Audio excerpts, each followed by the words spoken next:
Would you take $100 million? Would you take $100 million and walk away? And I don't just mean from today. I mean like for good. We're not talking about a 2-year no-compete agreement. We're talking about you're done. You don't do this ever again. $100 million, free and clear, walk away. Would you do it? That's what I want to talk about in this episode of Leading Leaders. Stay tuned.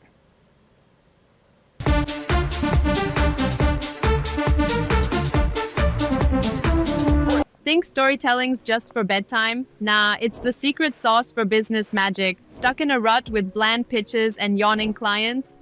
Enter Boost Your Business with Story Power. 6 weeks of epic storytelling training. It's like leveling up in a video game but for your career. Master the art of narrative and watch connections blossom like a viral TikTok. Simple, impactful, and game-changing. Ready to transform your biz vibes? Dive in now and make storytelling your superpower.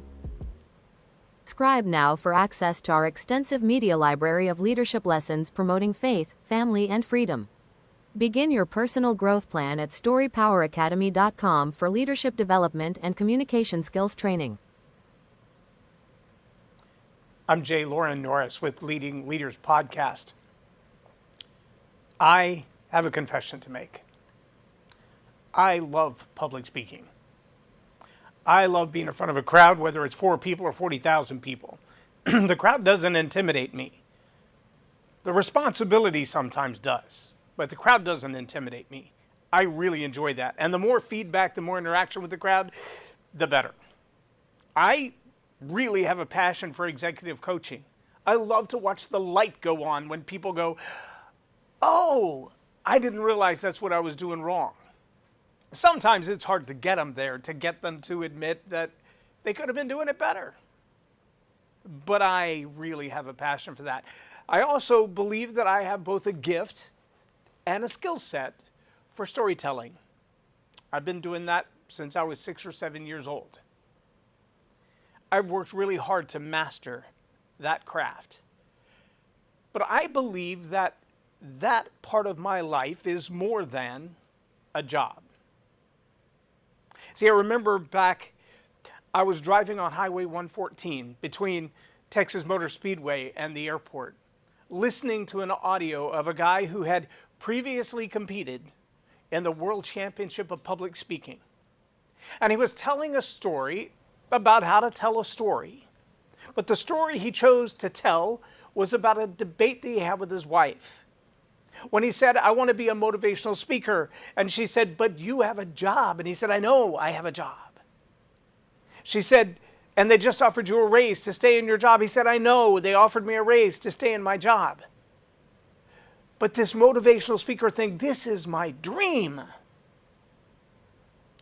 And she said, well, at what point will you decide that you'd rather have a job than a dream?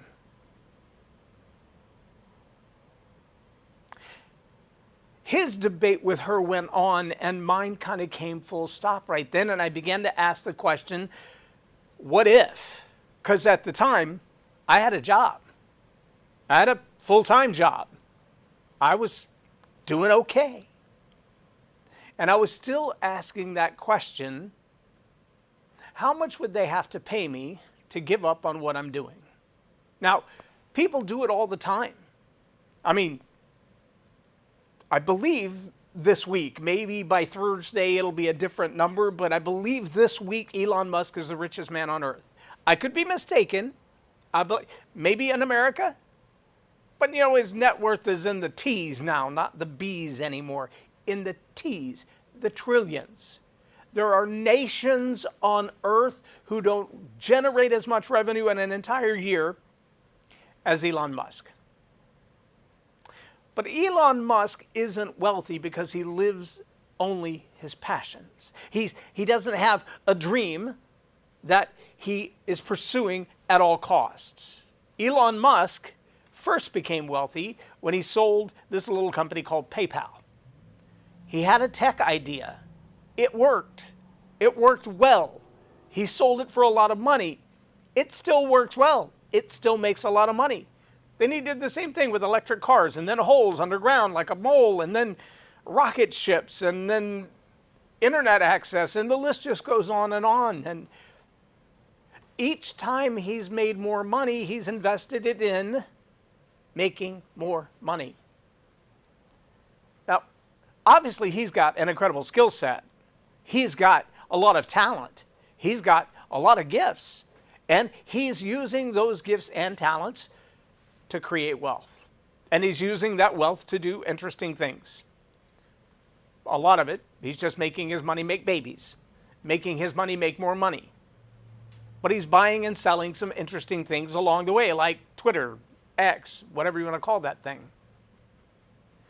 See, the number of people, though, who go out there and they have a business idea. It's not a dream, it's not a passion, it's a business plan. In fact, I was listening to a probably 25-minute expose today from King Kong Co., a marketing company on the internet. He does a business breakdown of different companies. And today's breakdown, or at least the one that I saw today, was of a company that sells supplements. And he looked at it really closely and he said, look, I don't think these people necessarily went into the health industry to be in the health industry. What they saw was a marketplace, gut health, that was the #2 selling supplements in the world. Meaning there were people buying products in that marketplace. That means there's money there. There was competition in that marketplace. That means more than one person recognizes there is money there. And so they deployed a strategy to get some good supplements, get some good endorsements, pick a good price structure, deploy all of the tactics of persuasion to get you to their page, and then all of the tactics of persuasion to get you to buy, subscribe, sign up, and pay them for their product. Now, they've got hundreds of thousands of sales and hundreds of people who are doing testimonials and thousands of people who have endorsed the product. They've got some big name celebrities that, from what I understand, have an equity stake in the volume of sales because they put their name on it to say it's the best thing since sliced bread. They don't have necessarily a passion, a dream, a gift, or a skill set that commits them to selling gut health supplements. What they have is a business plan. They had an idea that could make some money. And at some point, they're probably going to amass all the wealth that they can and sell that revenue generating machine off to someone else. Now, part of the purpose of the video that I was watching was that he said, listen, all of the mechanisms, all of the tools, all the system, all the machinery that they used was used to sell gut health supplements. You could sell it, use it to sell tumblers or coffee cups or coffee. Because the business plan just works. The process just works. Do those things of persuasion and, well, you'll just sell. Then there's this magic little word called scale, scalability. It's not just can I get 2 more customers or can I sell the same product 5, 6, 7 times. It's how do I sell this product 5 million times to 5,000 new customers every month? And suddenly the thing that you're selling is less relevant. It's just a vehicle. I want that phrase to really settle in your heart. The thing you're selling is less relevant. It's just a vehicle. It's the thing that you plug in on the A side to see what comes out on the B side. On the A side, you've got something that you sell, and then you've got all the mechanisms, all the machinations, all the tools of persuasion, the ads and the marketing and the way you design the website. And did you pick the right brand colors? And do you have the right brand statement? And do you have the right brand story? And have you put all of those pieces together to persuade people that your product, which is not too different from the other 42,000 products that are almost just like it, but you've got better marketing, as Grant Cardone says. Best known beats best every time. If you've got better marketing and better sales, an inferior product wins. So it doesn't really matter what product you plug into the A side. What comes out of the B side is a result of your marketing, your sales, your persistence, your landing page, your persuasion. And if you craft a business with whatever you put in on this side, well enough, on this side, you might go from A, a product, to B, a bunch of sales and revenue, to C, now you get to sell the whole package. But what if the A that you put in there isn't just a product or a service? It's not the business du jour, the product of the day, the idea, the ambition, the dream. Oh, wait, what if A was your dream? What if your dream was, I'm going to make this thing to change the world like this?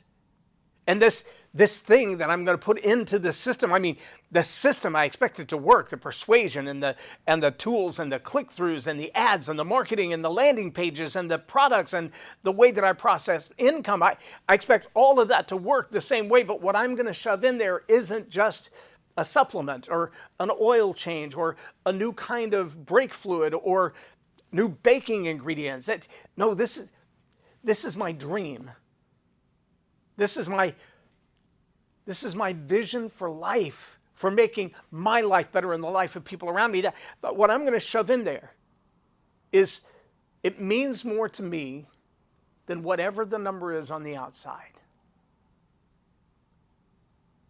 See, as I listen to this gentleman talk about, will I take the job and the promotion and the raise and give up my dream? Will I find a way to do both of them together? Have the job, launch the dream. What if I have to have the job, run the business, and launch the dream? What if they're so inextricably interlaced that I can't move on with one without moving on with the other? Or what if I have to completely give up? So we know this as a fact. People have sold out their dreams.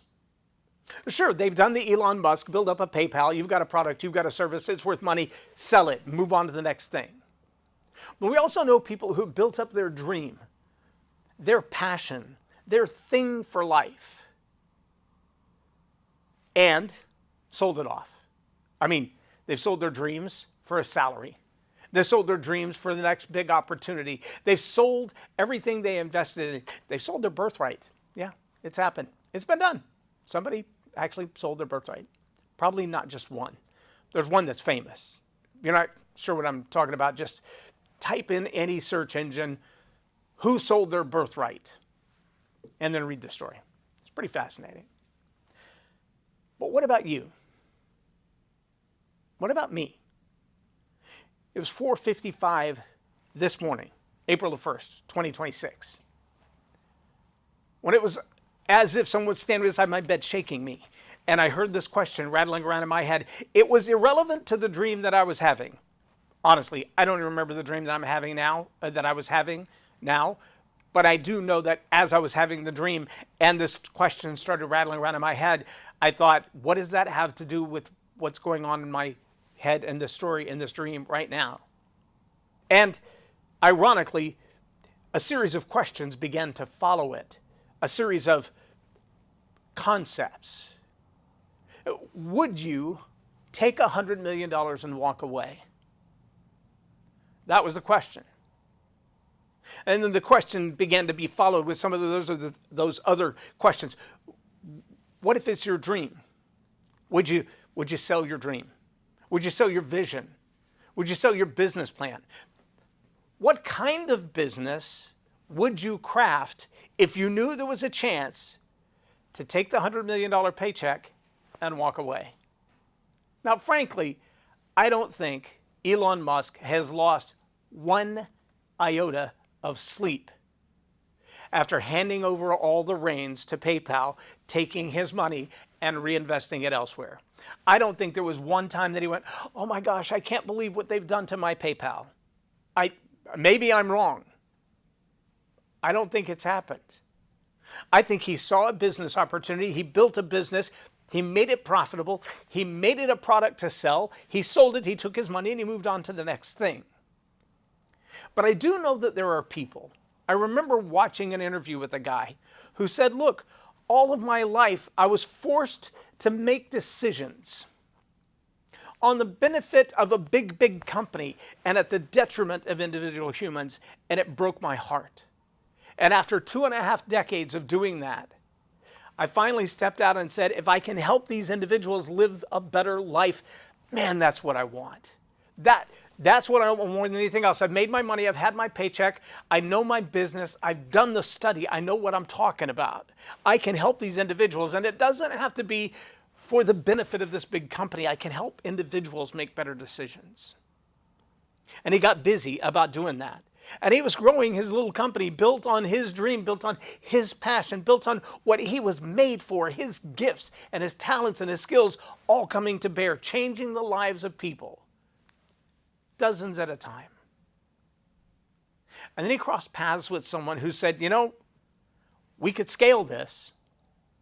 There's ways to scale this business. And suddenly it blew up. The business blew up. It was enormous. It was a global enterprise. Everyone in the world knew it. If I said it right now, you'd know.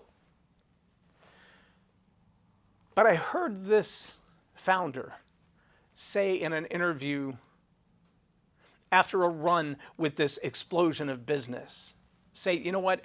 I went at one point from living out my dream, operating exactly the way I wanted. I left big America. I went to helping individuals.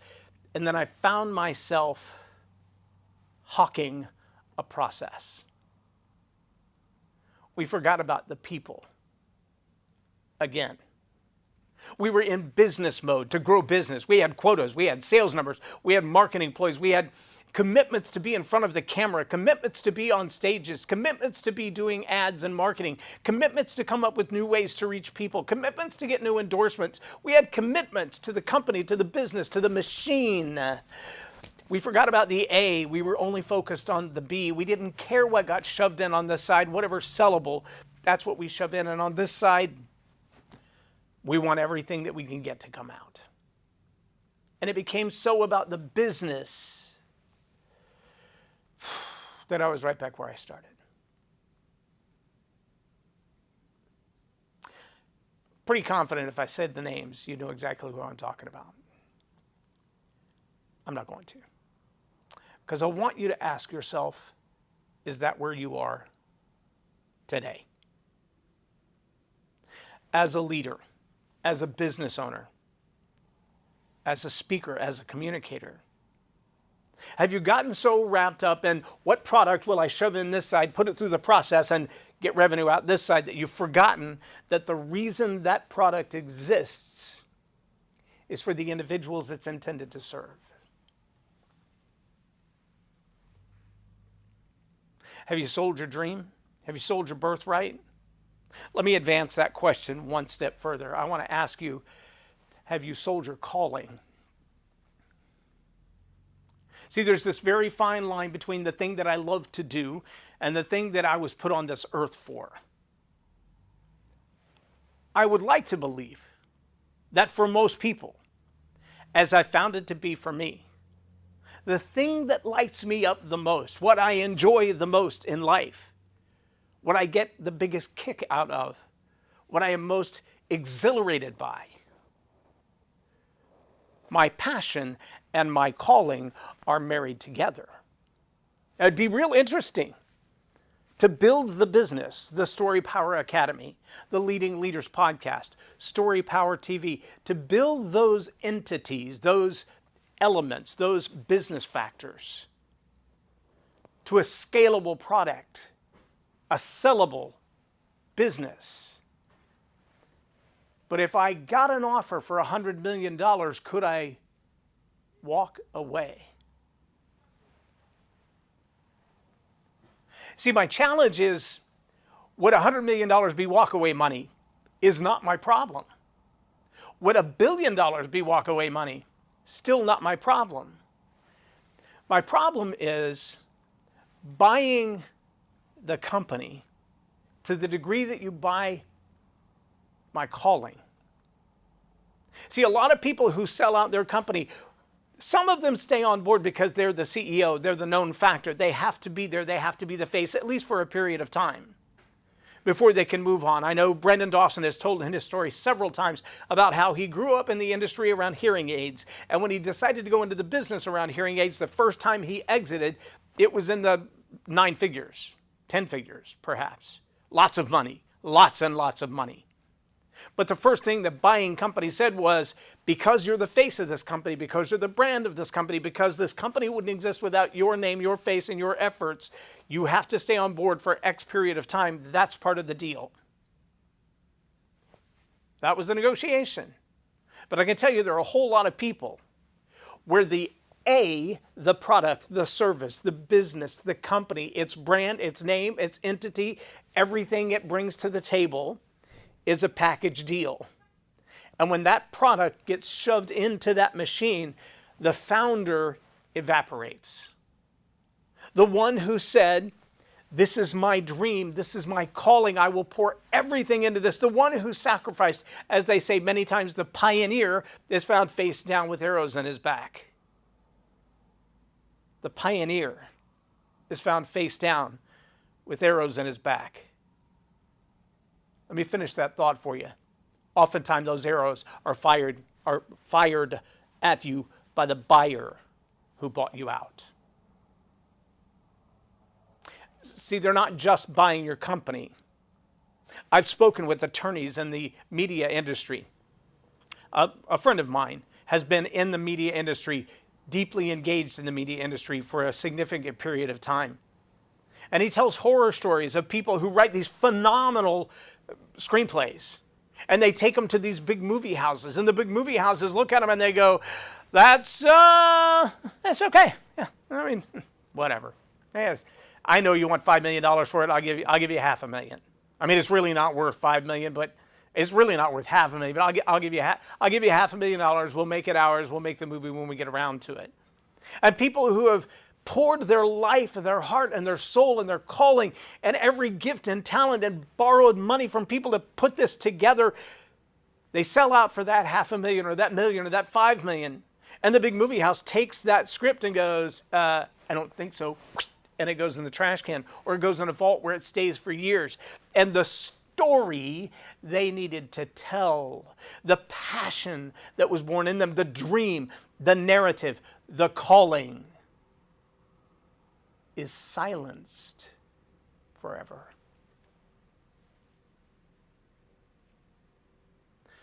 What's the price? 5,000? 500,000?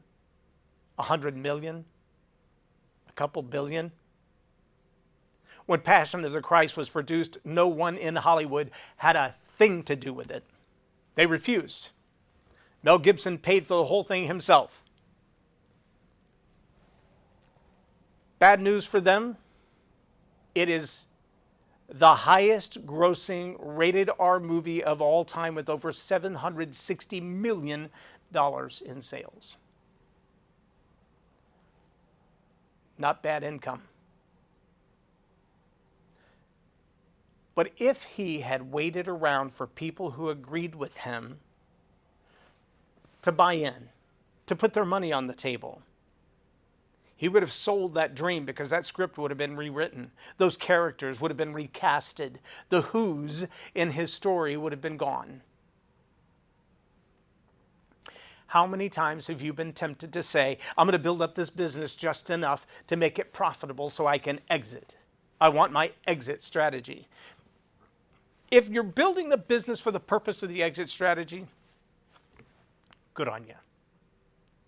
But if you're building the business because your gifts and your calling, your gifts and your skill, your gifts and your passion and your discipline have been invested in a dream that you know if you don't do it, no one else on earth will. If that's the A-side product, and you can put it through that system to create a B-side revenue, a wealth-creating machine that will allow you to do good with the wealth that you've created, awesome. But if you reach the place where that wealth becomes the product someone else wants to buy, to take the entire machine as their product to put in the A side, and then fill the pioneer with arrows, and silence them forever. Let me ask you this. Before he left this earth, what do you think the price tag would have been for Charlie Kirk to shut up? If you had to write the man a check and say, don't go to another college campus, don't write another book, don't film another show, don't get on another radio, go retire somewhere. I know you're only 35. Go find an island, make it your own. Shut up, get out of the marketplace, stop with your influence. What do you think the paycheck would have been? How many zeros would have followed that? I mean, there are people with T-level incomes. I know there are people with hundreds of B's behind their name that would have delightfully Soros silenced him if he could be bought.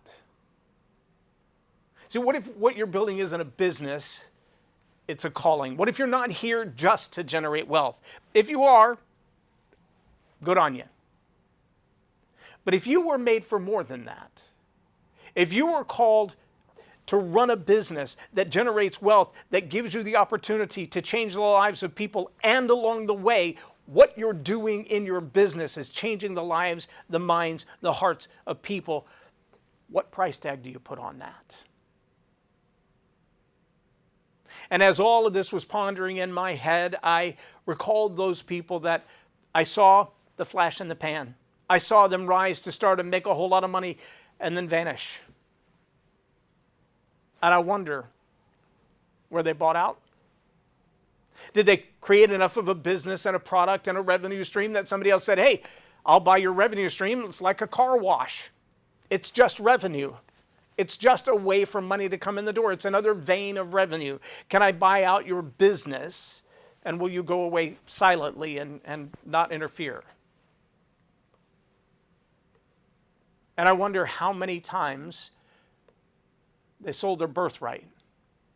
They sold their dream for a salary. They gave up the passion they were put on this planet for the purpose of revenue today.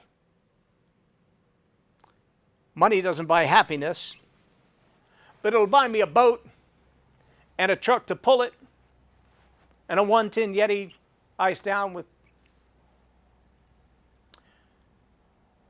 What's your price tag? Are you doing all that you know how to improve your skills, to maximize your gift, to live out the calling and the purpose you were put on this earth for? I don't care if that's plumbing or price fixing. Whatever you were put here for, are you investing in that? Are you making you the best you possible? Let me put it in Myron Golden's words. Are you working on the be, the who that you are, so that you can do what you're here to do, so you can have what you're supposed to have to continue that cycle? What's your price? For $100 million, would you shut up, walk away, and never touch it again? I'm Loren Norris with Leading Leaders Podcast for Tell It Like It Is TV. Have a blessed day. There is a retreat coming up that I want you to know about. It's called the Story Power Academy Retreat. This Story Power Retreat is about focusing on your communication skills, taking them to the next level. Discover, develop, draft, deploy, and deliver some of the best stories you've ever learned. You're going to listen, create, connect, relax, and reflect around this beautiful lake scene in Granbury, Texas. It's a chance to rejuvenate and refresh and start over with some of the best training you can possibly imagine around storytelling, leadership, and communication. Join us, get away, and relax. Subscribe now for access to our extensive media library of leadership lessons promoting faith, family, and freedom. Begin your personal growth plan at StoryPowerAcademy.com.